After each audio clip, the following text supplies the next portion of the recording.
SP, je suis auteur de BD depuis 17-18 ans maintenant, ça commence à faire. Donc SP c'est un pseudo, c'est pris de mes initiales, mon prénom et mon nom.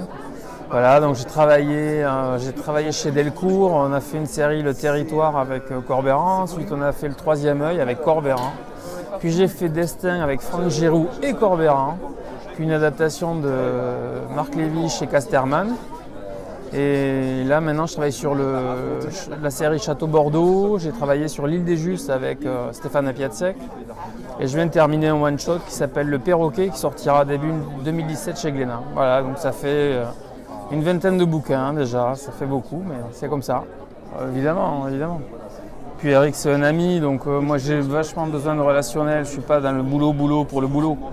Je suis vraiment dans le contact, la rencontre, et avec Eric c'est une rencontre, voilà, on s'aime, on se déteste, mais on est potes, quoi, voilà, comme tous les copains, donc c'est chouette.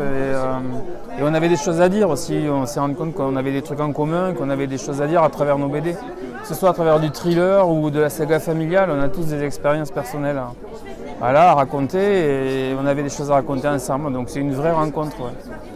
Alors au départ c'est une entre guillemets commande de Jacques Glénat qui édite Les Gouttes de Dieu, un manga japonais qui cartonne, et il avait envie, parce que c'est un collectionneur de vin, un très très grand amateur de vin, de faire une BD à la française autour du vin. Et il a demandé à Corbeyran de réfléchir un scénario autour de ça. Corbeyran étant de Bordeaux, ça a facilité le truc. Mais ça a été une demande en 2008 je crois. Et avant que moi je démarre la série, il a fallu 2 ans pour qu'il élabore le scénario, qu'il rencontre des gens surtout. Il était amateur de vin mais il n'était pas connaisseur, donc il fallait vraiment qu'il s'immerge dans ce monde-là. Il s'est rendu compte qu'en ouvrant une porte, il y en avait 10 derrière à ouvrir, c'était énorme. Donc moi je suis arrivé sur le projet 2 ans on va dire après Corbeyran. Déjà on travaillait ensemble avec Eric, donc c'était facile de me proposer le projet. Et puis je savais que j'aimais ce sujet-là. Et j'avais envie de travailler sur une saga familiale et de travailler sur le sujet du vin, donc voilà, tout s'est fait naturellement. On avait 17 maxi, on va en faire 9. Ouais, on a eu 2-3 trucs en plus à raconter, quoi. Mais le monde du vin c'est tellement dense qu'il y a forcément des choses à développer. Et avant de s'attaquer au sujet, on ne savait pas ce qu'on allait pouvoir développer en plus. Ça c'est entre guillemets des accidents de parcours, mais le classement 1855 dans le tome 5 qui fait un tome entier quasiment, on ne pensait pas que ça ferait ça au début du sujet. Mais on s'est rendu compte que pour les vins de Bordeaux, c'était très important, on ne pouvait pas passer à côté, et voilà, il y a des petits trucs qui se font en plus. Et c'est tout. Enfin, après, on a une trame, et tant que l'éditeur suit, et surtout les lecteurs, voilà, on peut se permettre de rallonger un petit peu. Mais moi, surtout dès le départ, je ne voulais pas partir sur, quel que soit le succès ou pas, je ne voulais pas partir sur 18 tomes, 20 tomes, enfin, c'est pas mon univers, c'est pas mon truc.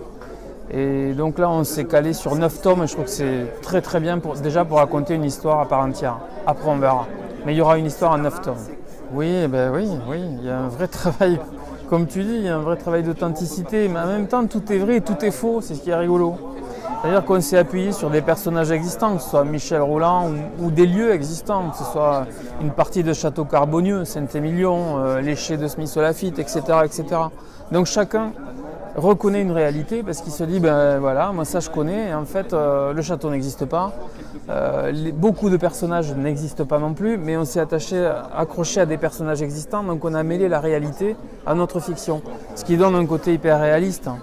Et nous, ça nous permet on s'amuse avec tout ça, quoi, à mêler le réel et l'irréel.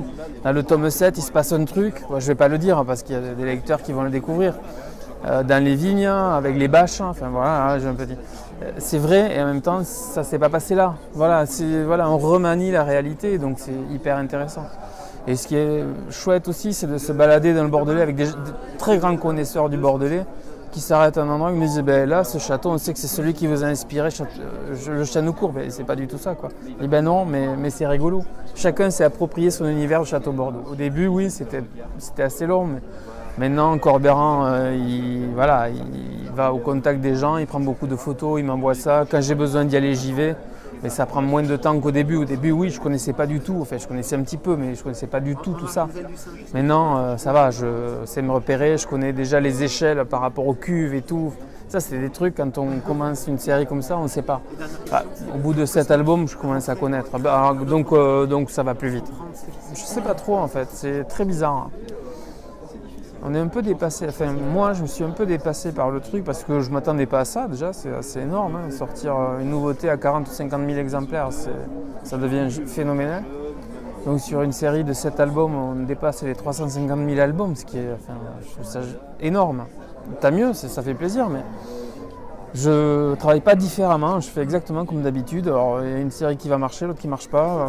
C'est comme ça, je crois que les gens s'identifient. Comme tu le disais précédemment, on parle surtout des problèmes des uns et des autres à travers Château Bordeaux. Alors on n'a pas tous des châteaux dans le Bordelais, mais on a tous des problèmes familiaux avec une belle sœur, avec un héritage, avec un truc qui se passe mal, et les gens s'identifient. Je pense qu'Alexandra leur parle, voilà. Donc elle me parle et elle parle au lecteur, c'est tant mieux, super. Après une carrière d'auteur de BD, il y a des hauts, des bas, en ce moment ça se passe très très bien, j'ai la possibilité de faire plein de choses, tant mieux. Voilà, je pense qu'il vient, mais je ne l'explique pas, quoi, c'est comme ça. Ah ouais, vraiment. Ouais. Bah oui, puis c'est une chance d'avoir un éditeur qui me suit et qui croit en moi, oui, bien sûr, c'est une chance. Oui. Et puis, moi, j'ai vraiment besoin de m'aérer un petit peu la tête. Hein. Entre deux planches de Château Bordeaux, je fais beaucoup de dessins de presse pour des sites, hein, pour le Coq des Bruyères, notamment avec Coco, avec Babouze, avec Rançon du Parisien, de Charlie Hebdo. J'adore, toutes les semaines, on fait notre truc et j'adore ça. Je bosse beaucoup, je fais beaucoup de tableaux, je fais beaucoup de choses personnelles et puis travailler sur des projets différents comme l'Île des Justes ou comme le Perroquet qui sortira début 2017 où je parle d'un gamin qui vit avec sa mère dépressive. Voilà, c'est des trucs qui me permettent de toucher un petit peu à tout dans des styles différents et moi j'ai besoin de ça. Ouais. Oui, une série avec Stéphane Piatsek. On verra parce qu'on n'a pas encore... Voilà, on est en train de monter le truc. Stéphane est en train d'écrire le premier album, il a fait le synopsis de la série. C'est un beau truc qui se passe pendant la Seconde Guerre mondiale. Et dans le nord-est de la France, et qui s'appellera Une famille française. Donc ça, ouais, on le fera. Quand? Je ne sais pas, parce que je suis très très pris, mais on le fera, ouais.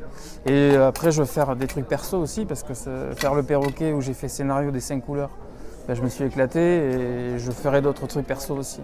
Et puis avec Corberan, on fait aussi un petit diptyque sur la gastronomie et le vin qui s'appellera Château Bordeaux Gastronomie, entre guillemets, on changera. Mais on se dit que c'était trop bête d'aborder le monde du vin et de ne pas faire quelque chose autour de la gastronomie en général. Donc on développe ça sur 2 albums, en parallèle de Château Bordeaux, et là je suis dessus, en plus de la suite de Château Bordeaux. Voilà, donc il y a beaucoup de choses. Ah, ça serait qui? Alors moi, ça serait... allez, deux, moi, ça serait Larsenet et Ferry. Alors Larsenet, parce que je trouve que cet auteur, c'est incroyable, il a un univers incroyable. Et Ferry, parce que c'est un super copain, et moi, je pourrais savoir ce qu'il pense de moi, quoi. Voilà.